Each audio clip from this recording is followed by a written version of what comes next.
I'm Amy Dunker at Clarke University. Welcome to Trumpet Quick Lessons. Hi, let's take a look at some rhythmic accuracy exercises for some rhythms that can be particularly problematic. One of them is the dotted eighth 16th rhythm. So I have this little exercise that I like to do, and you can find these exercises in the back of the video or a link to a PDF download in the description. I like to play 4/16, an eighth and 2/16, and then the dotted eighth 16th going to a quarter. And that will help you really learn to place that dotted eighth 16th. So practice these with a metronome. One of the things you may want to do first is to do 1E and a 2E and a 3E and a 4. And that will help you keep the timeline going by saying all the subdivisions. And then I play it on the instrument.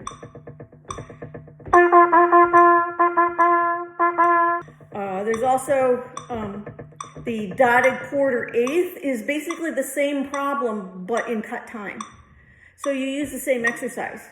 In this case, it would be 4/8, quarter, 2/8, dotted quarter, eighth, half note.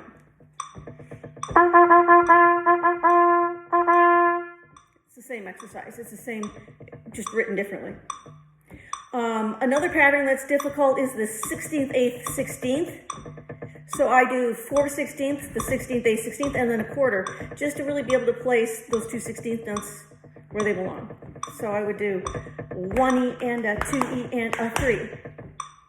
1E and a 2E and a 3.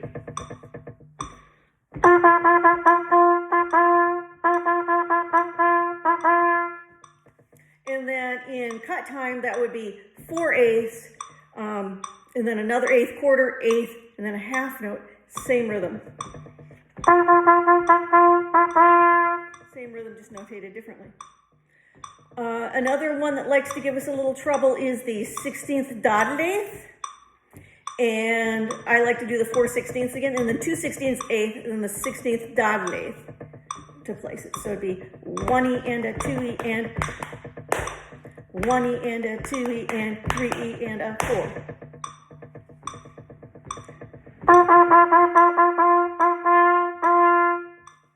And repeating that will help you learn where to place that exactly.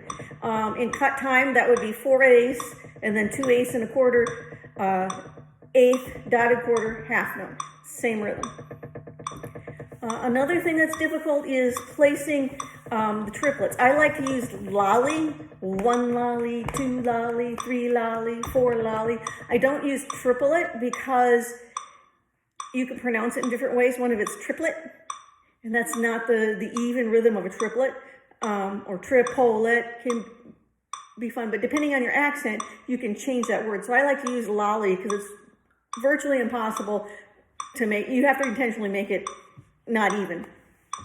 So if you look at what's number 7, I have basically 2 sets of eighth note triplets, then an eighth rest with 2 eighth note in a triplet, and then another one of those.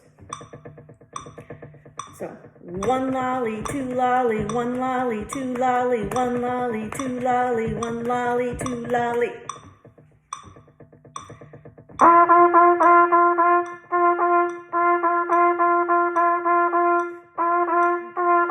And that will help you place that rest and then the 2 eighths of that triplet in the right place. Okay, gotta flip my page here.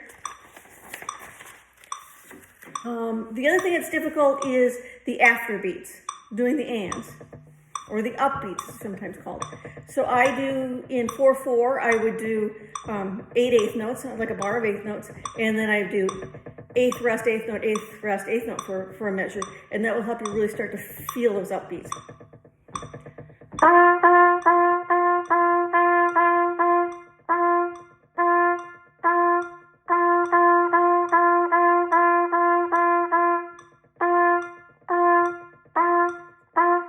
So on and so forth. You can also, count and clap that 1 and 2 and 3 and 4 and 1 and 2 and 3 and 4 and triplets with a tie into them.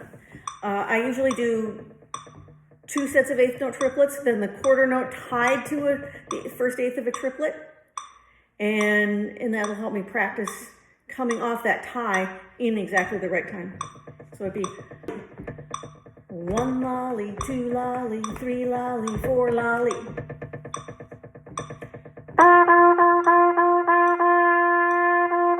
And so forth. And the last one I have here is when you have an eighth and 2/16 versus doing a triplet. Because sometimes they can kind of merge into one kind of idea. So to keep them clean, I do an eighth, 2/16, 2/16 eighth, and then I do a triplet on the next beat, and then a quarter, and then repeat that.